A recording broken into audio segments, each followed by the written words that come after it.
ദൈവനാമത്തിന് മഹത്വമുണ്ടാകട്ടെ. ഏശയ്യ 45:2 ഞാൻ നിനക്ക് മുമ്പേ പോയി മലകൾ നിരപ്പാക്കുകയും പിച്ചള വാതിലുകൾ തകർക്കുകയും ഇരുമ്പോടാമ്പലുകൾ ഒടിക്കുകയും ചെയ്യുന്നൊരു ദൈവമാണ്. ആ വചനത്തിൻ്റെ ശക്തിയാൽ ഇന്ന് എനിക്കിവിടെ സാക്ഷ്യം പറയാൻ തന്ന അവസരത്തിന് ദൈവത്തിന് നന്ദി പറയുന്നു. എൻ്റെ പേര് പ്രിൻസൺ സെബാസ്റ്റ്യൻ. ഞാൻ കാനഡയിൽ ഫാമിലിയായിട്ട് സെറ്റിൽഡാണ്. ദൈവകൃപയാൽ എനിക്ക് തന്ന കുടുംബജീവിതത്തിന് നന്ദി പറയുന്നു. 4 കുഞ്ഞുങ്ങളെ ദൈവം തന്നു. അതിനും നല്ലൊരു ജീവിത പങ്കാളിയെ തന്നതിനും നന്ദി പറയുന്നു. ഞാനിവിടെ ഒത്തിരി സാക്ഷ്യം പറയാൻ എഴുതിക്കൊണ്ട് വന്നു. എന്നാലും മെയിനായിട്ടുള്ള 2-3 സാക്ഷ്യം ഞാനിപ്പം പറയാം. അമ്മ മാതാവ് ജീവിതത്തിൽ ഒത്തിരി അനുഗ്രഹം ചെയ്തു തന്നിട്ടുണ്ട്. എത്ര സാക്ഷ്യം പറഞ്ഞാലും മതി വരത്തില്ല. ആദ്യമായിട്ട് എനിക്ക് പറയാനുള്ളത്, എൻ്റെ 3ാമത്തെ മകൻ, അവൻ്റെ പേര് ബർത്തലോമി. അവനൊരു വയസ്സ് ആയപ്പോഴാണ് ഞങ്ങൾ നോക്കുന്നത്. അവൻ്റെ കാല് പോലെ വളഞ്ഞാണ് നടക്കുന്നത്. എപ്പം നടന്നെങ്കിലും വളഞ്ഞ് പോലെ നടക്കുന്നതായിട്ട് കണ്ടു. അപ്പോൾ ഞങ്ങൾ അവിടെ ഇരുന്ന് ലൈറ്റ് ക്യാൻഡിൽ പ്രാർത്ഥിച്ചായിരുന്നു. അപ്പോൾ ഞങ്ങൾ പറഞ്ഞായിരുന്നു, അവൻ്റെ കാല് നേരെയാകുവാണെങ്കിൽ ഇവിടെ ഒന്ന് സാക്ഷ്യം പറയാമെന്ന് പറഞ്ഞു. ദൈവകൃപയാൽ അവൻ 1.5 വയസ്സ് കഴിഞ്ഞപ്പോൾ അവൻ്റെ കാല് നേരെയായി. ഇപ്പം നല്ല രീതിയിൽ അവൻ ഓടുകയും ചാടുകയും ചെയ്യുന്നു. അമ്മ മാതാവിനും ദൈവത്തിനും 1000 നന്ദി. അതുപോലെ ഞങ്ങൾക്ക് 3 ആൺകുഞ്ഞുങ്ങളായിരുന്നു. ഒരു പെൺകൊച്ചിന് വേണ്ടി ഞങ്ങൾ ആഗ്രഹിച്ചിരുന്നു. അപ്പം ഞാനും വൈഫും കൂടെ ഒരുമിച്ചിരുന്ന് പ്രാർത്ഥിച്ചു. ഒരു പെൺകുഞ്ഞിനെ കിട്ടിയാൽ ഞങ്ങൾ ഇവിടെ വന്ന് സാക്ഷ്യം പറയാമെന്ന് പറഞ്ഞു. അങ്ങനെ 4ാമതൊരു പെൺകൊച്ചിനെ ദൈവം തന്നു. മോളുടെ പേര് ബദനി എന്നാണ്. അതിനും 1000 നന്ദി. അതിൻ്റെ ആ പ്രഗ്നൻസിയുടെ സമയത്ത് എൻ്റെ വൈഫിന് ഒരു 7ാം മാസമായപ്പോൾ ഒരു പ്രഗ്നൻസി റിലേറ്റഡ് പ്രോബ്ലംസ് ഉണ്ടായിരുന്നു. നേരത്തെ കോൺട്രാക്ഷൻ സ്റ്റാർട്ട് ചെയ്യുകയും ഇച്ചിരി ബെഡ് റെസ്റ്റ് ഒക്കെ എടുക്കേണ്ടി വന്നു. അപ്പോഴൊക്കെ ഞങ്ങൾ മാതാവിനെ വിളിച്ച് പ്രാർത്ഥിച്ചു, ഒരുമിച്ച് പ്രാർത്ഥിച്ചു. എല്ലാം മനോഹരമായി. നല്ല നോർമൽ ഡെലിവറിയിൽ ദൈവം ഞങ്ങളെ അനുഗ്രഹിച്ചു. ആ കുഞ്ഞിൻ്റെ ബാപ്റ്റിസത്തിന് വന്നതാണ്. അപ്പം വന്നപ്പോഴാണ് ഞാനിവിടെ ആദ്യമായിട്ട് ഉടമ്പടി എടുക്കുന്നത്. പക്ഷേ കൃപാസനവുമായിട്ടൊരു 5 വർഷത്തെ ബന്ധമുണ്ട്. വൈഫിൻ്റെ പേരൻസ് ഇവിടെ വന്ന് നേരത്തെ പ്രാർത്ഥിച്ച മുഖേന 5 വർഷം മുമ്പേ നമുക്ക് കൃപാസനം അറിയാം. കൃപാസനത്തിലെ എല്ലാം. അപ്പോൾ അന്നേരമേ ഞാൻ ഈ ഉടമ്പടി പ്രാർത്ഥന ചൊല്ലുമായിരുന്നു. ഉടമ്പടി എടുക്കുന്നതിന് മുമ്പ് തന്നെ ലൈറ്റ് ക്യാൻഡിൽ ചൊല്ലി അതങ്ങ് കണ്ടിന്യൂ ചെയ്യും. അത് ഭയങ്കരമായിട്ട് ജീവിതത്തിൽ അനുഗ്രഹമായിരുന്നു. കൃപാസനമായിട്ട് ചേർന്നപ്പോൾ മുതൽ നമുക്ക് അനുഗ്രഹമല്ലാതെ ഒന്നും ഇല്ല. മാതാവ് അതുപോലെ ചേർത്ത് പിടിക്കും. ഈ 4 കുഞ്ഞുങ്ങളെ വളർത്തുമ്പോഴും ഓരോ കുഞ്ഞുങ്ങളുടെ പ്രോബ്ലംസ് വരുമ്പോഴും ഒക്കെ നമ്മൾ ആദ്യം ചെയ്യുന്ന ലൈറ്റ് ക്യാൻഡിൽസ് ചെയ്യും. ഉടനെ നമുക്ക് പെട്ടെന്നാണ് ആൻസർ വരുന്നത്. എന്തെങ്കിലും പ്രശ്നമുണ്ടെങ്കിൽ നമ്മൾ മാതാവിനെ വിളിച്ച് പറയും. പ്രാർത്ഥിക്കുമ്പോൾ ഒത്തിരി അനുഗ്രഹം ദൈവം തന്നു. അതിനൊക്കെ നന്ദി പറയുന്നു. പിന്നെ ഞാൻ ഇവിടെ 1 മാസത്തിന് മുമ്പാണ് ഇവിടെ ഉടമ്പടി എടുക്കാനായിട്ട് സാഹചര്യം കിട്ടിയത്. ഞാൻ ഉടമ്പടി എടുത്തു. ഒരാഴ്ച കഴിഞ്ഞപ്പോഴേ എനിക്ക് നടുവിന് ഭയങ്കര ഒരു വേദന. എനിക്ക് നിൽക്കാനും മേല, ഇരിക്കാനും മേല, അതുപോലെ ഒരു കൊളുത്തിപ്പിടുത്തം. ഞാനൊരു ട്രീറ്റ്മെൻറ്റിന് പെട്ടെന്ന് തന്നെ കൊണ്ടുപോയി. എന്നിട്ടും അത് ശരിയായില്ല. ആ ട്രീറ്റ്മെൻറ്റ് കഴിഞ്ഞപ്പോൾ എൻ്റെ ഹിപ്പ് ചെരിഞ്ഞിരിക്കുക. ഞാൻ ഇങ്ങനെയാണ് നടക്കുന്നത്. അപ്പോൾ ഞാൻ പ്രാർത്ഥിച്ചു. ഒരു 5 ദിവസം കഴിയുമ്പോൾ കൊച്ചിൻ്റെ ബാപ്റ്റിസമാണ്. ഈ ബാപ്റ്റിസത്തിന് ഒരാഴ്ച മുമ്പാണ് എനിക്ക് നടുവിന് പ്രോബ്ലം വരുന്നത്. അപ്പോൾ എനിക്ക് ശരിക്കും നടക്കാൻ മേല. ഞാനിങ്ങനെ ചെരിഞ്ഞാണ് നിൽക്കുന്നത്. അപ്പോൾ ഞാൻ മാതാവിനോട് പ്രാർത്ഥിച്ച, മാതാവേ എന്നെ ബാപ്റ്റിസത്തിന് മുമ്പ് നേരത്തെ നിർത്തുകയാണ്, ഇവിടെ സാക്ഷ്യം പറയാമെന്ന് പറയും. അങ്ങനെ മാതാവ് 2 ദിവസം മുമ്പ് ഞാൻ നേരെ നിൽക്കാൻ തുടങ്ങി. തൈലം പൂശി പ്രാർത്ഥിച്ചു. ബാപ്റ്റിസത്തിൻ്റെ 2 ദിവസം മുമ്പ് എനിക്കൊരു പ്രശ്നവുമില്ല. എനിക്ക് എൻ്റെ ബോഡി നേരെയായി. അതിനു മുമ്പ് ഞാൻ ചെരിഞ്ഞാണ് നിന്ന്. എൻ്റെ ഹിപ്പ് സൈഡിലോട്ട് തിരിഞ്ഞ് നിന്ന് എന്നെ മാതാവ് അത്ഭുതപൂർവ്വം നേരെ നിർത്തി. 1000 ദൈവത്തിന് നന്ദി. അതുപോലെ എനിക്കൊരു ഒരു ജോലിക്ക് ഒരു പ്രോഗ്രസ് വേണമെന്ന് കരുതി പ്രാർത്ഥിച്ചിട്ടുണ്ടായിരുന്നു. അപ്പോൾ ഞാൻ ഇൻ്റർവ്യൂവിന് മാതാവിൻ്റെ പോക്കറ്റ് ഇട്ട് ഞാൻ ഇൻ്റർവ്യൂ അറ്റൻഡ് ചെയ്തു. അന്നേരമൊക്കെ വളരെ അത്ഭുതം പോലെ ആ ഇൻ്റർവ്യൂവിൻ്റെ പ്രോസസ്സ്, നമുക്ക് അറിയാൻ മേലാത്ത ക്വസ്റ്റ്യൻസ് പോലും അവിടെ ഉള്ളവർ നമുക്ക് സപ്പോർട്ട് ചെയ്ത് നമ്മളെ കൊണ്ട് പറയിപ്പിക്കുന്ന ഒരു അനുഭവമായിരുന്നു. ഭയങ്കര ഒരു സാക്ഷ്യമാണത്. ഇൻ്റർവ്യൂ നമുക്കറിയാൻ മേലാത്തവർ പോലും നമ്മളോട് ഇങ്ങോട്ട് പറഞ്ഞ് നമ്മളെ സപ്പോർട്ട് ചെയ്ത് കൊണ്ടുപോകുന്നവരായിരുന്നു. മാതാവിൻ്റെ ലോക്കറ്റ് ഞാൻ പോക്കറ്റ് ഇട്ട് ഇൻ്റർവ്യൂ നടത്തുമ്പോൾ ആ ഇൻ്റർവ്യൂ എനിക്ക് പാസ്സായി. നല്ലൊരു ഇതിൽ ദൈവം എന്നെ എത്തിച്ചതിന് നന്ദി പറയുന്നു. അതുപോലെ എനിക്ക് രണ്ടാമത്തെ കൊച്ചിൻ്റെ അവന് പഠിക്കാനൊക്കെ ഒരു ബുദ്ധിമുട്ട് പറഞ്ഞായിരുന്നു. അപ്പോൾ അവന് വേണ്ടി ഞങ്ങൾ പ്രത്യേകം പ്രാർത്ഥിച്ച് മുഖേന അവന് ഒത്തിരി അനുഗ്രഹങ്ങൾ പഠിക്കാനിപ്പോൾ ഒത്തിരി പ്രോഗ്രസീവായിട്ട് അവൻ മുന്നോട്ട് പോകുന്നു. അതുപോലെ വേറൊരു മോന് ഇതുപോലെ അലർജിയും പനിയും വന്നപ്പോൾ ഞങ്ങൾ പ്രാർത്ഥിച്ചു. അപ്പോഴും എല്ലാം അനുഗ്രഹപ്രദമായിട്ട് മുന്നോട്ട് പോയി. പിന്നെ ഒരു പ്രോപ്പർട്ടി ഞങ്ങൾക്ക് സെല് ചെയ്യാനുണ്ടായിരുന്നു. അതും പ്രതീക്ഷിച്ചതിൽ വളരെ ഇതെല്ലാം കൃപാസന ഓരോ പ്രശ്നങ്ങളും നമ്മൾ കൃപാസന മാതാവിനിൽ സമർപ്പിച്ചിരിക്കുമ്പോൾ പെട്ടെന്നാണ് നമ്മുടെ കാര്യങ്ങൾ കടന്നു പോകുന്നത്. ഒന്നിനും ഒരു മുട്ടില്ലാതെ മാതാവ് ഇങ്ങനെ മുന്നോട്ട് കൊണ്ടുപോകുന്നു. അപ്പോൾ നമ്മൾ പ്രതീക്ഷിച്ചതിലും വളരെ നല്ല ഒരു എമൗണ്ടിൽ ആ പ്രോപ്പർട്ടി നമുക്ക് വിൽക്കാനും കാര്യങ്ങളെല്ലാം സെറ്റിൽ ചെയ്യാനും സാധിച്ചു. ദൈവത്തിന് 1000 നന്ദി. നാളെ ഞങ്ങൾ ഫാമിലിയായിട്ട് തിരിച്ചു പോവുകയാണ്. പ്രത്യേകിച്ച് നിങ്ങളെല്ലാവരും പ്രാർത്ഥനയിൽ ഓർക്കുക. Thank you. ഞാൻ ഇതുപോലെ 5 വർഷം മുമ്പും കൃപാസന ഇറങ്ങിയപ്പോൾ മുതൽ ഇവിടെ വരുന്നതിന് മുമ്പ് തന്നെ ഇതിൻ്റെ സാക്ഷ്യങ്ങളെല്ലാം കേട്ടപ്പോൾ നമുക്കറിയാവുന്ന ഓരോ ഫാമിലിയിലും ഷെയർ ചെയ്യും. എന്തെങ്കിലും ഒരു പ്രോബ്ലംസ് ഉള്ളവരോടൊക്കെ നമ്മൾ പറയും കൃപാസനത്തിൻ്റെ യൂട്യൂബിലെ വീഡിയോസ് കാണേ, ലൈറ്റ് ദ ക്യാൻഡിൽസ് ചെയ്യേ, അങ്ങനെ ഷെയർ ചെയ്യാറുണ്ട്. പിന്നെ ഞങ്ങളെപ്പോഴും ഫാമിലിയായിട്ട് വരുമ്പോൾ ഇവിടെ എവിടെയെങ്കിലും ഒരു ദൈവപരിപാലന ഭവൻ പോലുള്ള സ്ഥലത്ത് പോയി കുഞ്ഞുങ്ങളെ കാണുകയും എന്തെങ്കിലും സഹായങ്ങളൊക്കെ ചെയ്യാനായിട്ട് ശ്രമിച്ചിട്ടുണ്ട്. ഇനിയും മുന്നോട്ട് പോകുമ്പോൾ മാതാവിൻ്റെ സാക്ഷ്യം ഇനിയും പറയാൻ എന്നെ ഇടവരുത്തട്ടെ എന്ന് പ്രാർത്ഥിച്ചുകൊണ്ട് നിർത്തുന്നു. പരിശുദ്ധ അമ്മയുടെ മധ്യസ്ഥതയിൽ ലഭിച്ച അനുഭവങ്ങൾ തൻ്റെ ഒരു ഗൃഹനാഥൻ എന്ന നിലയിൽ ഒരു വിശ്വാസ ജീവിതത്തിൽ ഒരു കുടുംബത്തെ മുഴുവൻ നയിക്കുന്ന ഒരാളാണ്. അപ്പം ആ ഒരു വിശ്വാസ ജീവിതത്തിൽ മക്കളുടെ ഓരോ സമയത്തും ഉണ്ടായ അനുഭവങ്ങളാണ്. ഇപ്പം 4 മക്കളുടെ കാര്യത്തിൽ ഓരോ പ്രാവശ്യവും ഒരു ഇതുണ്ടാകുമ്പോൾ ഉടമ്പടിയിലെ പ്രാർത്ഥിക്കുമ്പം ഏറെ പ്രത്യേകിച്ച് ഈ ലൈറ്റ് ക്യാൻഡിൽ ഒരുപാട് പേർക്ക് ഉപകാരപ്രദമാണ്. അപ്പം ബഹുമാനപ്പെട്ട ജോസഫ് അച്ഛൻ എപ്പോഴും പേഴ്സണലായിട്ടിരിക്കുമ്പോൾ പറയാറുണ്ട്, ആദ്യം നമ്മൾ ഈ ഓൺലൈനിൽ ഉടമ്പടിയൊക്കെ തുടങ്ങുന്ന സമയത്ത് മാതാവ് പറയുമ്പോൾ ഇങ്ങനെ പറഞ്ഞിട്ടാണ് ആ സമയത്ത് കൊറോണ സമയത്ത് തുടങ്ങുമ്പോഴും മാതാവ് ഇത് ഹോണർ ചെയ്യുമോ എന്നൊക്കെ ഉള്ളൊരു പേടി പ്രാർത്ഥന ഉണ്ടായിരുന്നു. പക്ഷേ ഇന്നും അതായത് ഈ ഒരു സമയത്ത് പോലും ഒരുപാട് ഉടമ്പടിയിൽ ഓൺലൈനിൽ അതായത് മാതാവിനോട് ജസ്റ്റ് ഓൺലൈനിൽ പ്രാർത്ഥിക്കുന്നവർ പോലും വലിയ വലിയ അനുഭവങ്ങളുമായിട്ട് ഈ അൾത്താരയിൽ ഇന്നും സാക്ഷ്യം പറയാനായിട്ട് എത്തുന്നുണ്ടെങ്കിൽ അതിനർത്ഥം പരിശുദ്ധ അമ്മ ഓരോരുത്തരെയും ഇങ്ങനെ ചേർത്ത് വെക്കാനായിട്ട്, അല്ലെങ്കിൽ പരിശുദ്ധ അമ്മ നമ്മൾ ഇവിടെ നിന്ന് വിടുന്ന ഓരോ കാര്യത്തിലും അതിന് ഹോണർ ചെയ്യുന്നുണ്ടെന്നുള്ളൊരു ഇതാണ്. കാരണം ഒരുപാട് സാക്ഷ്യത്തിൽ വീണ്ടും നമ്മളൊരു കൊറോണ സമയത്ത് ഒരു അത്യാവശ്യം വിദേശത്തുള്ളവർക്കൊക്കെ പ്രാർത്ഥനയായിട്ട് മാറട്ടെ എന്ന് പറഞ്ഞു തുടങ്ങി ഇതിൽ സമർപ്പിക്കുന്ന നിയോഗങ്ങളിലുണ്ടാകുന്ന വലിയ വലിയ മാറ്റങ്ങളുമായിട്ട് ഓരോ ആഴ്ചയിൽ എങ്ങനെ പോയാലും ഈ ഓൺലൈനിലെ ഉടമ്പടിയും ഓൺലൈനിലെ ലൈറ്റ് ആൻഡ് പ്രയറുമായിട്ട് അപ്പം അത്രത്തോളം മാതാവ് അതിനെ ഓണർ ചെയ്യുന്നുണ്ട്. അത് ഓണർ ചെയ്യുന്നത് നമ്മളൊട്ടുന്ന നിയോഗം കൊണ്ട് മാത്രമല്ല, ഇവിടെ അവരും വ്യക്തിപരമായിട്ട് ഈ സാക്ഷ്യം ചുരുങ്ങിയ വാക്കുകളിലാണ് പറയുന്നതെങ്കിലും വ്യക്തമായിട്ട് മനസ്സിലാകുന്നുണ്ട്. അപ്പോൾ ഓരോ പ്രാവശ്യവും നമ്മൾ നിയോഗങ്ങൾ സമർപ്പിക്കുമ്പോൾ അതിന് അനുസരിച്ച് പെട്ടെന്നൊരു മാറ്റം ജീവിതത്തിൽ കടന്നു വരുമ്പോൾ നമുക്ക് പ്രാർത്ഥനയ്ക്ക് ശക്തിയുണ്ടെന്ന് മനസ്സിലാവുന്നതാണ് ഏറ്റവും പ്രധാനം. അതിന് ഒരുപാട് അനുഭവങ്ങൾ ഇങ്ങനെ ചേർത്ത് വെക്കാനുണ്ടാകുമ്പം ദൈവത്തിൻ്റെ വലിയൊരു സാന്നിധ്യം അനുഭവിക്കാനായിട്ടും കൂടുതൽ വിശ്വാസത്തിൽ വളരാനായിട്ടും ഒരു കുടുംബത്തിന് സാധിക്കുന്നു എന്നുള്ളതാണ്. അപ്പം ഈ സ്ഥലത്തെ ഇപ്പം എന്തുകൊണ്ടാണ് ഈ ഒരു സ്ഥലം പ്രധാനപ്പെട്ടതെന്ന് പറയുന്നത്, ഇവിടെ മാതാവിൻ്റെ പ്രത്യക്ഷീകരണം നടന്നു എന്നുള്ളതാണ് ഈ സ്ഥലത്തെ പ്രധാനം. ഈ സ്ഥലത്തിൻ്റെ പ്രത്യേകത ഉടമ്പടിയിലെ പ്രാർത്ഥനകളോ അല്ല. ഇവിടുത്തെ ഏറ്റവും വലിയ പ്രത്യേകത ഈ അൾത്താരയിൽ മാതാവ് പ്രത്യക്ഷപ്പെട്ടെന്നാണ്. അപ്പോൾ ചിലർ ചോദിക്കും, നമുക്കിതിനേക്കാളും കുറച്ചും കൂടെ സ്ഥലം അപ്പുറം ഉണ്ടല്ലോ, അങ്ങനെയാണ് അപ്പുറത്തേക്ക് മാറ്റിയ കുറേ പേർക്കും കൂടെ വന്ന് നിൽക്കാമല്ലോ എന്നൊക്കെ ചോദിക്കും. പക്ഷേ നമ്മളെ സംബന്ധിച്ചിടത്ത് ഇവിടുത്തെ പ്രത്യക്ഷീകരണപ്പെട്ട ഈ അൾത്താരയിലെ സാന്നിധ്യമാണ് ഏറ്റവും. അപ്പം നമുക്ക് അതെടുത്ത് അങ്ങോട്ട് മാറ്റാൻ പറ്റത്തില്ലല്ലോ. അപ്പം ഈ ഒരു പ്രത്യക്ഷീകരണത്തോട് ബന്ധപ്പെട്ടാണ് ഈ ഇടം. അപ്പം ഒരു പ്രത്യക്ഷീകരണം സഭ അംഗീകരിക്കണമെങ്കിൽ അവിടെ പ്രത്യക്ഷപ്പെട്ടു എന്ന് അച്ഛൻ പറഞ്ഞാൽ അംഗീകരിക്കത്തില്ല, അതിപ്പം നിങ്ങൾ പറഞ്ഞാലും അംഗീകരിക്കത്തില്ല. ആ സ്ഥലത്ത് ശാസ്ത്രത്തിന് മുകളിൽ അസാധാരണമായിട്ടുള്ള സാക്ഷ്യങ്ങൾ പറയണം, അല്ലെങ്കിൽ സാക്ഷ്യങ്ങൾ ഉണ്ടാവണം, അത് പഠിച്ച് തെളിയിക്കപ്പെടണം. അപ്പോൾ ദൈവം സഹായിച്ച് നമ്മൾക്ക് ഒരാഴ്ച തന്നെ നമുക്ക് ആവശ്യത്തിലേറെ അനുഭവങ്ങളോട് ലഭിക്കുന്നുണ്ട്. അത് പരിശുദ്ധ അമ്മയുടെ വലിയ അനുഗ്രഹമാണ്.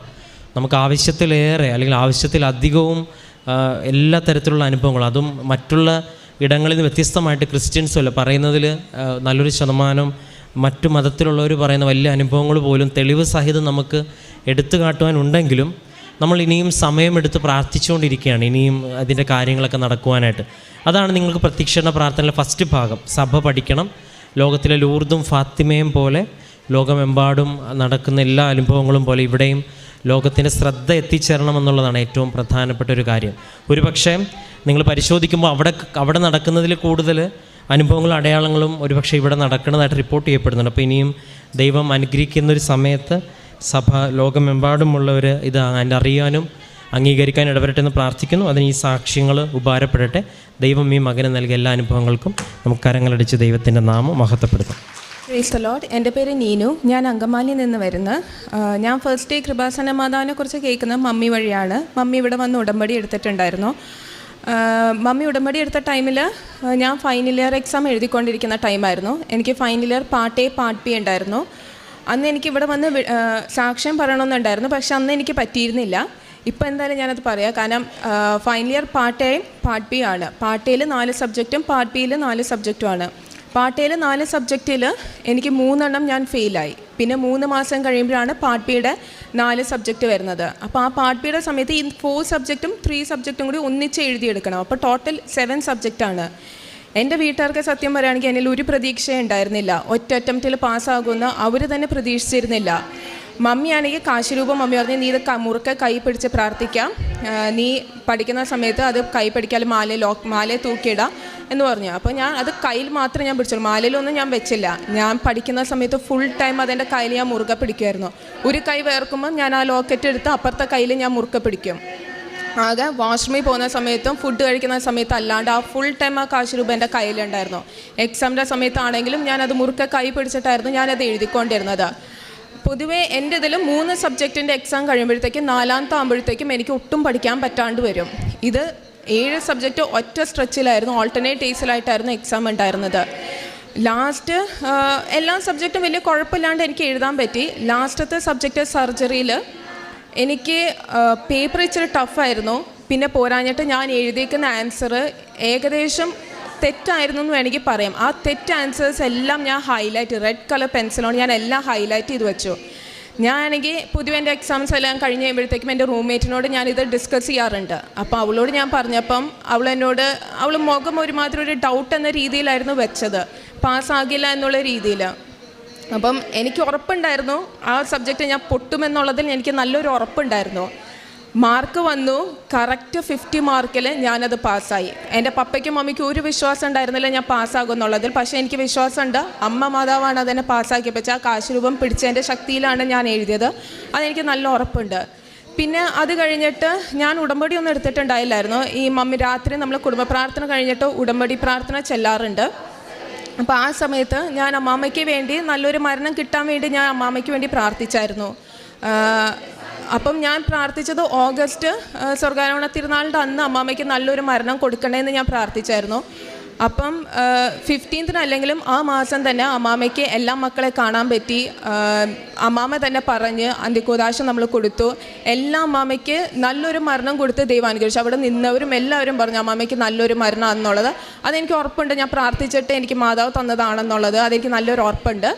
പിന്നെ അത് കഴിഞ്ഞിട്ട് ഞാൻ 3 വർഷം ഞാൻ പുറത്തോട്ട് പോകുന്ന കാര്യങ്ങൾ നോക്കുന്നു. എല്ലാ കാര്യങ്ങളും ലാസ്റ്റ് സ്റ്റെപ്പിലെത്തും, ഞാൻ അവിടുന്ന് ബ്ലോക്കാകും. പിന്നെ എനിക്കൊന്നും ഫർദർ ഒന്നും ചെയ്യാൻ പറ്റത്തില്ല.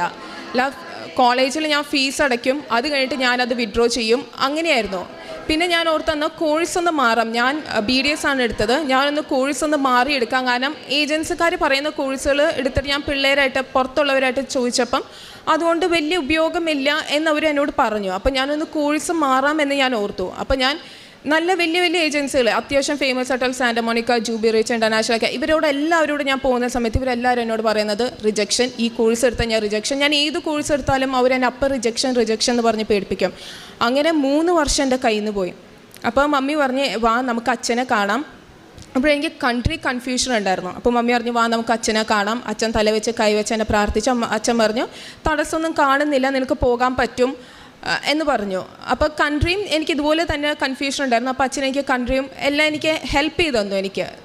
പിന്നെ അത് കഴിഞ്ഞിട്ട് ഞാൻ വേറൊരു ഏജൻസി ത്രൂ ഞാൻ വെച്ചു. ആ ഏജൻസിനെ കുറിച്ച് ഞാൻ കേട്ടിട്ട് പോലും ഇല്ലാത്തൊരു ഏജൻസി ആയിരുന്നു അത് എങ്ങനെയോ ദൈവം എൻ്റെ ചേച്ചിയുടെ ഒരു പേഷ്യൻ്റായിട്ട് വന്ന് ആ ഒരു ചേച്ചി ത്രൂ എനിക്ക് ആ ഏജൻസി ഞാൻ വെച്ചു, എൻ്റെ ആപ്ലിക്കേഷൻ ഞാൻ വെച്ചു.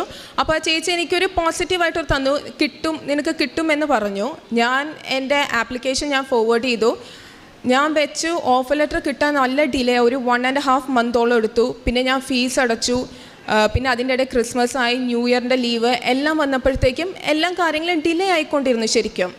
അപ്പം ജനുവരി 15 ഞാൻ വെക്കാം എന്ന് പ്ലാൻ ചെയ്ത് ഞാൻ ഇവിടെ വന്നു. ഞാൻ പ്രാർത്ഥിച്ചു, വിസയ്ക്ക് വെക്കുന്നതിന് മുന്നേ ഞാൻ പ്രാർത്ഥിച്ചായിരുന്നു. അപ്പോൾ ഞാൻ വെച്ചിട്ട് പോലും ഉണ്ടായില്ല. അപ്പോൾ ഞാൻ ഒരു ഡേറ്റ് ഇട്ടു, ഞാൻ ജനുവരി 15 ഞാൻ വിസ വയ്ക്കുന്നു, ജനുവരി 20. കാരണം ഞാൻ കുറേ കേട്ടിട്ടുണ്ട് 5 ദിവസം കൊണ്ട് വിസ കിട്ടുന്നു, 2 ദിവസം കൊണ്ട് വിസ കിട്ടുന്നു, അങ്ങനെ ഞാൻ കേട്ടായിരുന്നു. അപ്പോൾ ഞാൻ ജനുവരി 20 ഞാനൊരു ഡേറ്റ് ഇട്ടു. അന്ന് എനിക്ക് വിസ കിട്ടാൻ വേണ്ടി ഞാൻ പ്രാർത്ഥിച്ചായിരുന്നു. പക്ഷേ അന്ന് എൻ്റെ ആപ്ലിക്കേഷൻ അവർ വെച്ചിരുന്നില്ല. അവർ ആപ്ലിക്കേഷൻ വെച്ചത് ജനുവരി 27 വെച്ചത്.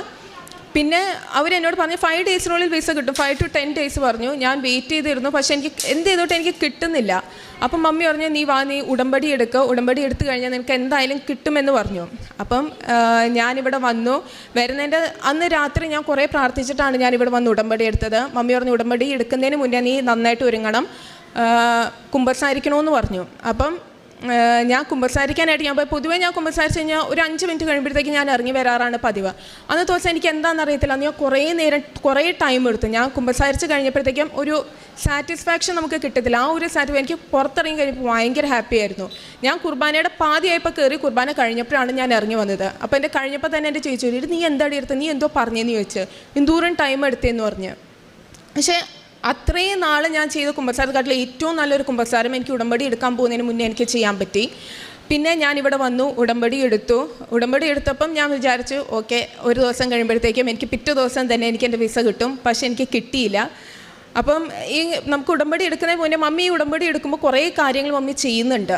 എനിക്കതൊക്കെ കാണുമ്പോൾ ഇതൊക്കെ ചെയ്യാൻ പറ്റുമോ? എനിക്ക് ഏറ്റവും കൂടുതൽ സത്യം പറയുകയാണെങ്കിൽ എനിക്ക് ഒരു നാണക്കേടല്ല, നമുക്കൊരു ഇവരെന്ത് പറയുക, ആൾക്കാർ മമ്മി പത്രം കൊടുക്കാറുണ്ട് ആൾക്കാർക്ക്. മമ്മി ബസ്സിലൊക്കെ ഇരിക്കുമ്പോൾ മമ്മി അപ്പുറത്തിരിക്കുന്ന സീറ്റിൽ അന്യമതസ്ഥരാണെങ്കിൽ അവരെ തോണ്ടിയിട്ട് അവർ ഉറങ്ങുവാണെങ്കിൽ ഇങ്ങനെ കൃപാസനത്തെക്കുറിച്ച് കേട്ടിട്ടുണ്ട്. മമ്മി അവരിങ്ങനെ ഇത് ചെയ്യാറുണ്ട്. ഒരു വട്ടം മമ്മി എൻ്റെ അപ്പുറത്തിരുന്ന് മമ്മി കൊടുക്കാനിരുന്നു. മമ്മി പറഞ്ഞു, എന്തോ മമ്മി ചെയ്യുന്നത്, മിണ്ടാട്ടിരിക്കേ, അവിടെ ഇരിക്കുക, ആ ചേച്ചി ഉറങ്ങുന്നത് കണ്ടില്ലേ എന്ന് പറഞ്ഞു. അപ്പോൾ മമ്മി നീ ഒന്ന് പോയിക്കേ, അങ്ങനെ വേണം കൊടുക്കാനായിട്ട് എന്നൊക്കെ പറഞ്ഞ് മമ്മി അവർക്ക് കാര്യങ്ങൾ പറഞ്ഞ് മമ്മി കൊടുത്തു. അപ്പോൾ എനിക്കതായിരുന്നു എല്ലാ കാര്യങ്ങളും എനിക്ക് ചെയ്യാം. പക്ഷേ ഈ ഒരു കാര്യത്തിലാണ് എനിക്കൊരു മടി, എനിക്ക് ഭയങ്കര മടി ഉണ്ടായിരുന്നു ഇത് കൊടുക്കാനായിട്ട്. അപ്പം ഞാൻ ഉടമ്പടി എടുത്തു, ബൈബിൾ വായിക്കുന്നുണ്ടായിരുന്നു, പ്രാർത്ഥനകളെല്ലാം ചെല്ലുന്നുണ്ടായിരുന്നു. പിന്നെ ഞാൻ ജപമാല ചെല്ലാറുണ്ടായി. അത് ശരിക്കും പറയുകയാണെങ്കിൽ എനിക്ക് എൻ്റെ വീട്ടിൽ നിന്ന് വർക്കിലോട്ട് പോകുന്നത് ഒരു 30 to 35 മിനിറ്റ്സോളം ഡ്രൈവ് ഉണ്ട്. അപ്പം ആ 30 to 35 മിനിറ്റ്സ് ഞാൻ പൊതുവേ എന്തെങ്കിലും ഇതിന് മുന്നേയൊക്കെ ആണെങ്കിൽ ഞാൻ ഓരോന്ന് ആലോചിക്കും, വെറുതെ ഇരിക്കും, പാട്ടൊക്കെ കേൾക്കും, അങ്ങനെ ഞാൻ ചെയ്തുകൊണ്ടിരുന്നത്. പക്ഷേ ഈ 30 to 35 മിനിറ്റ്സ് ഞാൻ ജപമാല ചെല്ലാൻ തുടങ്ങി. സത്യം പറഞ്ഞാൽ എൻ്റെ വീട്ടുകാർക്ക് പോലും അറിയത്തില്ല.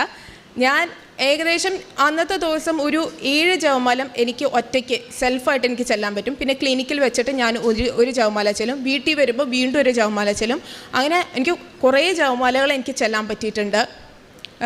പിന്നെ അങ്ങനെ ഞാൻ ജപമാലയിൽ ചെല്ലും, ബൈബിൾ വായിക്കും, ബൈബിൾ ഹാഫ് ആൻ അവർ വായിക്കും, അച്ഛൻ്റെ ധ്യാനങ്ങൾ കുറേ കേൾക്കും, സാക്ഷ്യങ്ങൾ കേൾക്കുമ്പോൾ ശരിക്കും പറയുകയാണെങ്കിൽ ഒരു ഓക്കെ നമുക്ക് കിട്ടും, ദൈവം നടത്തി തരും എന്നുള്ളൊരു പ്രതീക്ഷയും ഉണ്ടായിരുന്നു എനിക്ക്.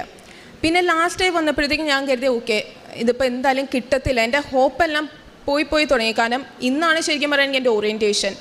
ഈ മൺഡേ എനിക്ക് ക്ലാസ് തുടങ്ങും. അപ്പോൾ ഞാൻ ദൈവത്തോട് പറഞ്ഞു, അറ്റ്ലീസ്റ്റ് ഞാൻ പോകുന്നതിൻ്റെ ഒരു വീക്ക് മുന്നെങ്കിലും എനിക്ക് വിസ താ. കാരണം ഞാൻ ഡേറ്റ് ഇട്ട് പ്രാർത്ഥിച്ചപ്പോഴും എനിക്ക് തന്നില്ല. അന്ന് അറ്റ്ലീസ്റ്റ് വിസ എനിക്ക് ക്ലാസ് തുടങ്ങുന്നതിന് 1 വീക്ക് മുന്നെങ്കിലും എനിക്ക് എൻ്റെ വിസ എനിക്ക് തന്നെ അനുഗ്രഹിക്കണമെന്ന് ഞാൻ പറഞ്ഞു.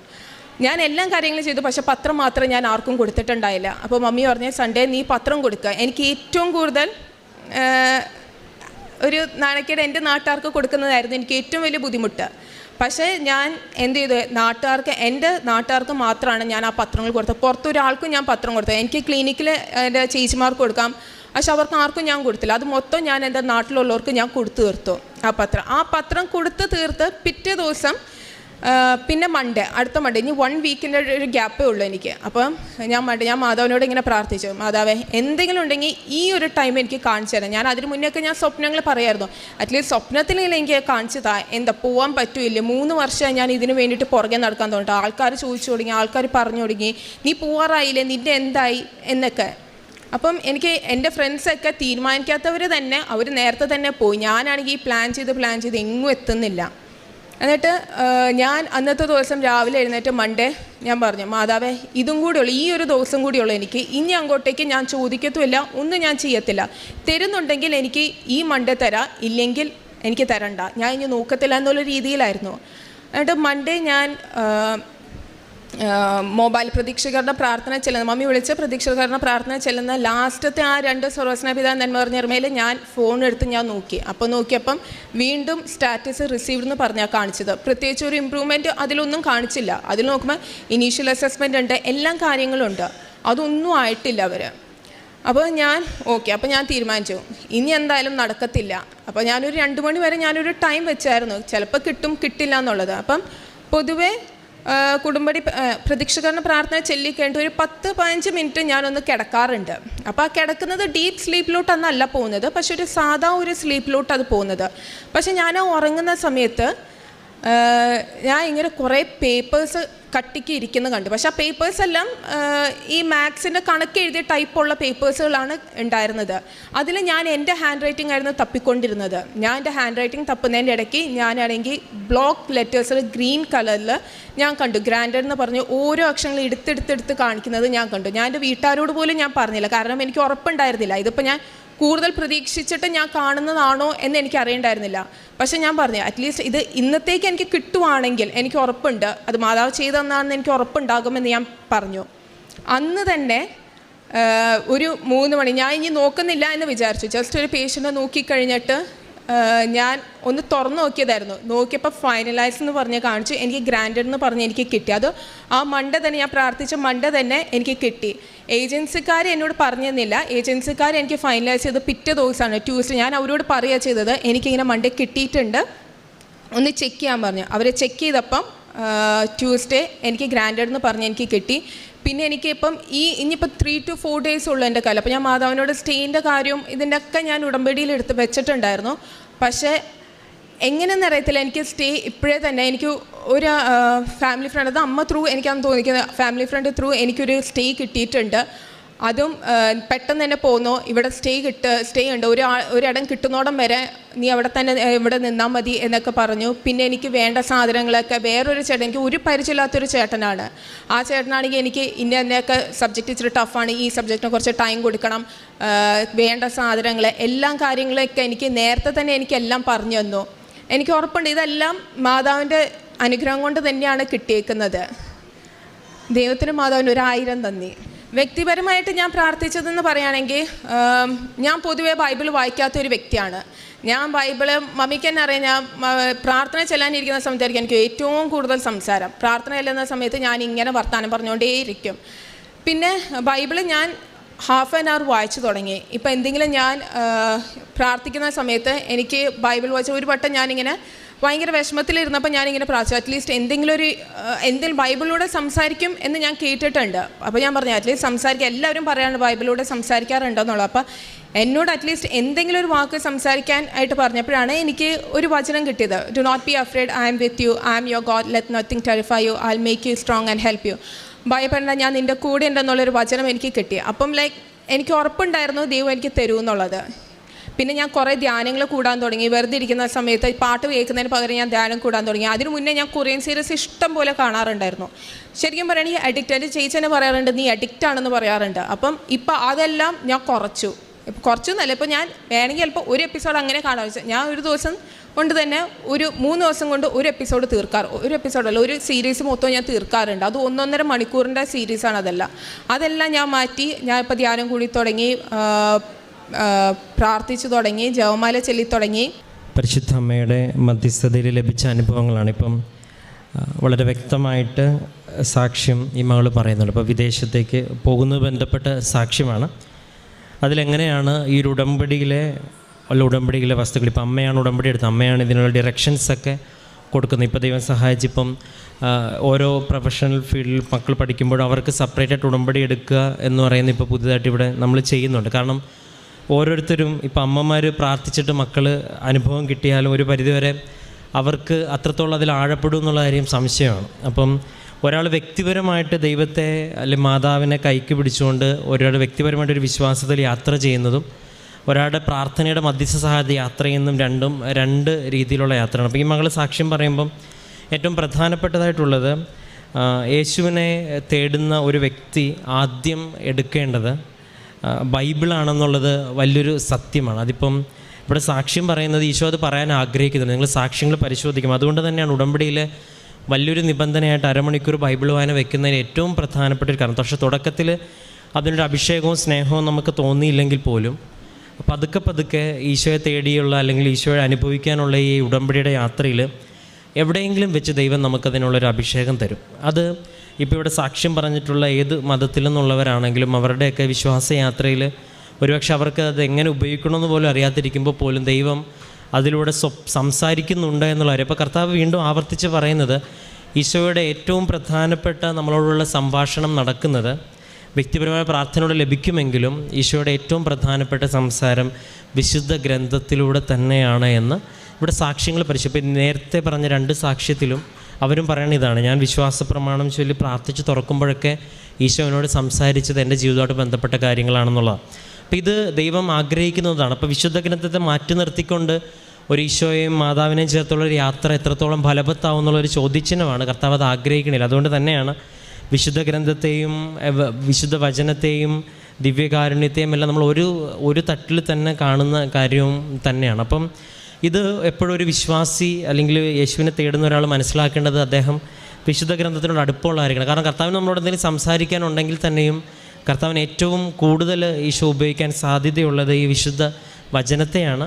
അപ്പം ഇതുമായിട്ടൊരു ബന്ധമുണ്ട്. അതുകൊണ്ടാണ് ബൈബിൾ വായന അരമണിക്കൂറാക്കുമ്പം നമുക്ക് തന്നെ തോന്നും ഓരോ ദിവസം വായിക്കുമ്പോൾ ഇതെൻ്റെ ജീവിതത്തോട്. രണ്ടാമത്തേത് ഇപ്പോൾ ഈ മകളുടെ സാക്ഷ്യത്തിൽ നിന്നാണെങ്കിൽ ഈ ആരാധനകളും സാക്ഷ്യങ്ങളും ഇപ്പം നമ്മൾ എന്ത് കാണുന്നു എന്ത് ചിന്തിക്കുന്നു അത് നമ്മുടെ ജീവിതത്തിൽ വല്ലാത്തൊരു ഇൻഫ്ലുവൻസ് ചെലുത്തും. അതെന്താണെങ്കിലും ഒന്നെങ്കിലും നമ്മൾ നന്മയോ അല്ലെങ്കിൽ നന്മയല്ലാത്തതോ അല്ലെങ്കിൽ തിന്മയോ കാര്യത്തിൽ എപ്പോഴും മനസ്സ് വ്യാപൃതമാണ്. അപ്പം ഈ ഓൺലൈനിലുള്ള സാക്ഷ്യങ്ങൾ കേൾക്കണമെന്നും ആരാധന കൂടണമെന്നൊക്കെ ആവർത്തിച്ച് പറയുന്നു. ഇവിടെ ഒരു സാക്ഷ്യം കേൾക്കുന്നുണ്ട്, ഇവിടെ സാമ്പത്തികമായിട്ടൊരു ലാഭവും ലഭിക്കുന്നില്ല. പക്ഷേ നമ്മൾ വ്യക്തിപ്പോൾ ഓരോ അനുഭവം നിങ്ങൾ സാക്ഷ്യം പരിശോധിച്ചത് ഓരോരുത്തരും ഹൃദയം കൊണ്ടാണ് സംസാരിക്കുന്നത്. ഏത് മതത്തിലുള്ള ഏത് സാക്ഷ്യങ്ങളാണെങ്കിലും അവരുടെ ജീവിതത്തിൽ അവർ കണ്ട ക്രിസ്തുവിനെ നമുക്ക് പറഞ്ഞു തരാനായിട്ടുള്ള ശ്രമമാണ് അവർ നടത്തിയ യാത്രയിൽ. അപ്പോൾ അത് പ്രാർത്ഥനയോടെ കേൾക്കുന്ന വ്യക്തിക്ക് എത്ര പേരാണ് വന്ന് പറയുന്നത്, ആ സാക്ഷ്യം കേട്ടിട്ട് ഞാൻ ഞെട്ടിപ്പോയി. അപ്പം ഇതിനൊരു അഭിഷേകത്തിൻ്റെ ഒരു തലമുണ്ട്. അപ്പോൾ ഈ പ്രാർത്ഥിച്ച് കേൾക്കുക എന്ന് പറയുന്നത് അവിടെയാണ് ഈ കുമ്പസാരം. അപ്പോൾ ഈ ഉടമ്പടിയിൽ ലഭിക്കുന്ന അത്ഭുതം എന്ന് പറയുന്നത് ഈ എല്ലാ കാര്യങ്ങളും ഒറ്റൊരു നിബന്ധനയായിട്ട് ദൈവം നമുക്ക് നൽകിയിരിക്കും. അതിൽ കുടുംബ പ്രാർത്ഥനയുണ്ട്, കുമ്പസാരമുണ്ട്, വ്യക്തിപരമായ പ്രാർത്ഥനയുണ്ട്. ഇതെല്ലാം ചെയ്തിട്ട് ഒരാൾ സാക്ഷ്യം കേൾക്കുന്നതും അല്ലാതെ എപ്പോഴെങ്കിലും ഒന്ന് വെറുതെ കേൾക്കണം തമ്മിൽ ഭയങ്കര വ്യത്യാസമുണ്ട്. അതുകൊണ്ടാണ് ഒരുങ്ങി നമ്മളൊരു കാര്യത്തിന് ഇറങ്ങിത്തിരിക്കുന്നതും വെറുതെ കേൾക്കണതും തമ്മിൽ ഭയങ്കര വ്യത്യാസമുണ്ടെന്ന് പറയുന്നത് വളരെ എളുപ്പം. അപ്പം ഒരു പരീക്ഷ പോലെ നമ്മൾ ഒരുങ്ങി പരീക്ഷ എഴുതുമ്പോൾ അതിൻ്റെ വ്യത്യാസം ഉണ്ടാകുന്ന പോലെ ആത്മാവിൻ്റെ കാര്യത്തിൽ ഒരുക്കമുള്ളവരാകുമ്പോൾ ദൈവം സംസാരിക്കും. അത് വ്യക്തി അനുഭവമാണ്. അത് ഇപ്പോൾ ഒരുപാട് പേര് സാക്ഷ്യം പറയുന്ന കാര്യങ്ങൾ. അതുകൊണ്ടാണ് ഉടമ്പടി എടുക്കുന്നവർക്ക് എന്താണ് ഇതിനു വേണ്ടി ദൈവാനുഭവം ഉണ്ടാകുന്നുള്ള കാര്യം ചോദിച്ചു കഴിഞ്ഞാൽ ഇത് തന്നെയാണ് കാര്യം. അവരതിനുവേണ്ടി സമയം കണ്ടെത്തുന്നുണ്ട്. ഇപ്പോൾ ഈ ഒരു സാക്ഷ്യത്തിൽ ഈ മകളും എവിടെയോ പോയി അമ്മയോടൊപ്പം ഉടമ്പടി ജീവിതത്തിലെ കാര്യങ്ങൾ ചെയ്യാനായിട്ട് ശ്രമം നടത്തുന്നുണ്ട്. പിന്നെ ഈ പത്രം എല്ലാവർക്കും തുടക്കത്തിലൊരു വിഷയമാണ്. അപ്പോൾ എന്തിനാണിത് നൽകുന്നതെന്നുള്ളതുള്ള കാര്യം ഒരുപാട് സാക്ഷ്യത്തിൽ ആവർത്തിച്ച് സാക്ഷ്യങ്ങളിലൂടെ ഒരുപാട് പേര് പറയാനുണ്ട്. അച്ഛൻ വേണ്ട അപ്പം നമ്മളെ സംബന്ധിച്ചിടത്തോളം ഈ ക്രിസ്തുവിനെ കൈമാറുക എന്നുള്ളതാണ് ഏറ്റവും പ്രധാനപ്പെട്ട കാര്യം. നമ്മൾ ഇന്നിവിടെ ഒരു ദേവാലയത്തിൽ ഇരിക്കുന്നതും ഇവിടെ ഒരു ഈശോയും മാതാവിനെയൊക്കെ നമ്മൾ പരിചയപ്പെടാൻ ഇടവന്നത് ഇതുപോലെ ആരോ അപ്പോസ്തലന്മാരും അല്ലെങ്കിൽ യേശുവിൻ്റെ മിഷണറിമാർ നാടും ഊരും വിട്ട് ഇവിടെ വന്ന് കർത്താവിനെ മാതാവിനെ കുറിച്ച് പറഞ്ഞു തന്നതുകൊണ്ടാണ് ഇന്ന് നമുക്ക് ഇന്നൊരു ക്രിസ്തുവും മാതാവിനെ നമുക്ക് പരിചയപ്പെടാം. അല്ലാതെ നമ്മൾ പരിചയപ്പെടാനുള്ള ഒരു സാധ്യത നമുക്കില്ല. അപ്പോൾ കർത്താവ് ഇങ്ങനെ നടത്തുന്ന യാത്രകൾ ആശീർവദിക്കുന്നു എന്നുള്ളത് വളരെ സത്യമായ കാര്യമാണ്. കർത്താവാണ് നീ അറിഞ്ഞ കർത്താവിനെ ഈ ലോകമെമ്പാടും നടന്ന് പ്രഘോഷിക്കണം എന്നുള്ളത് കൽപ്പനയാണ്. അത് കർത്താവിന് വേണമെങ്കിൽ ചെയ്യുന്നുള്ളതാണ്. അത് ക്രിസ്തുവിനെ അറിഞ്ഞവർ, അത് ആരാണെങ്കിലും. പക്ഷേ ഇത് ക്രിസ്തുവിനെ യഥാർത്ഥ അനുഭവം കിട്ടിയവരൊക്കെയും ഹൃദയത്തിൻ്റെ നിറവിൽ അതിനെ നമ്മൾ കർത്താവിനെയും മാതാവിനെയും കുറിച്ച് പറയുവാനായിട്ട് നമുക്ക് ഈ ഒരു കാലഘട്ടത്തിൽ നമുക്ക് ആരെയും പിടിച്ചു നിർത്തി പറയാനായിട്ട് ഒരു കൺവെൻഷൻ വെച്ചാൽ പോലെ ആളൊന്നും വരുന്നൊരു സമയമല്ല ഇത്. അല്ലെങ്കിൽ പിന്നെ അത്രയും പ്രശസ്തരായവരുടെ കൺവെൻഷനുകളായിരിക്കണം. പക്ഷേ ഈ ഒരു സമയത്ത് ഏറ്റവും എളുപ്പത്തിൽ ഒരാൾ ദൈവത്തിലേക്ക് കടന്നു വരാനുള്ള ഇൻവിറ്റേഷൻ എന്ന് പറയുന്നത് ഈ പത്രമാണ്. അവൻ എപ്പോഴെങ്കിലും പ്രാർത്ഥനയോടത് വായിക്കുമെങ്കിൽ ഒരു ആത്മാവിൻ്റെ സാന്നിധ്യം കടന്നു വരാനായിട്ട് ഇടവരും. ഇവിടെ ഈ അൾത്താരെ പറഞ്ഞിട്ടുള്ള ഏറ്റവും വലിയ സാക്ഷ്യങ്ങളൊക്കെ ആരംഭിച്ചത് ആരെങ്കിലുമൊക്കെ ഉപേക്ഷിച്ച് വെച്ചിട്ടുള്ള കൊടുത്ത പത്രം വായിച്ചെന്ന് പറയുമ്പോഴാണ്. അത് ദൈവാനുഭവം ആയതുകൊണ്ട് എത്രയോ പേരാണ് ജീവിതത്തിലേക്ക് അത് കരപിടിച്ച് ഉയർത്തുന്നത്. ഒരു പക്ഷേ അത് ഹൃദയത്തോടെ സ്വീകരിക്കുന്നവർക്കാണ്. പക്ഷേ അത് വലിയൊരു പ്രേക്ഷിത പ്രവർത്തനത്തിൻ്റെ സാധ്യതയാണെന്നുള്ളതാണ്. നിങ്ങളും ഈ കേരളത്തിൽ അച്ചടി വന്നതിൻ്റെ ചരിത്രം പരിശോധിക്കുമ്പോഴും ഇവിടെ അച്ചടി വന്നത് വിദ്യാഭ്യാസം നടത്താനായിട്ടാണെന്നുള്ളതല്ല. ഏറ്റവും വലിയ അച്ചടിയുടെ ലക്ഷ്യമായിട്ട് കേരള ചരിത്രത്തിൽ വായിക്കണത് ബൈബിൾ കൂടുതൽ അച്ചടിച്ച് ആൾക്കാർക്ക് കൊടുക്കുക എന്നുള്ളതാണ് ഏറ്റവും പ്രധാനപ്പെട്ട ലക്ഷ്യം. പിന്നീടാണ് ബാക്കിയുള്ള പ്രസ്ഥാനങ്ങളിലേക്കും അപ്പം ഇപ്പോൾ ഏറ്റവും വലിയ ലക്ഷ്യമെന്ന് പറയുന്നത് ജീവിതത്തിൽ കർത്താവ് ആഗ്രഹിക്കുന്നത് ദൈവത്തെ സ്നേഹിക്കുക, ദൈവത്തിൻ്റെ നാമത്തിന് വേണ്ടി ഇറങ്ങിത്തിരിക്കുക എന്നുള്ളതാണ്. ഒരു പക്ഷേ ഉടമ്പടിയിൽ സംഭവിക്കുന്നത് ഒരു വ്യക്തി ഇത് ഇപ്പോൾ ഈ മകൾ പറയുന്നുണ്ട് ഏതോ ഒരു സ്വപ്നം കണ്ടതായിട്ട്. അപ്പോൾ നമുക്ക് ഡൗട്ട് ഇല്ലാതെ നമുക്ക് സാക്ഷ്യം പറയാനായിട്ട് സാധിക്കും. നമുക്ക് കിട്ടി അല്ലെങ്കിൽ കിട്ടി ഇവിടുന്ന് ആവാം. അതിനേക്കാൾ അപ്പുറം ദൈവം അല്ലെങ്കിൽ അമ്മ വഴി ഉടമ്പടി വഴിയാണ് ഇതെനിക്ക് ലഭിച്ചതെന്നുള്ള ബോധ്യം ഇവിടെ ചെറുപ്പക്കാർ പറയുന്നത് ആര് സാക്ഷ്യം പറയുമ്പോഴും ഉണ്ട്. അല്ല, ആർക്കെങ്കിലും ഡൗട്ട് ഉണ്ടെങ്കിൽ നമ്മളത് പറയിപ്പിക്കത്തില്ല. നമ്മളവരോട് പറയും കുറച്ചും കൂടെ ബോധ്യപ്പെട്ടിട്ട് പിന്നീട് എപ്പോഴെങ്കിലും വരണമെങ്കിൽ വരാൻ പറയും.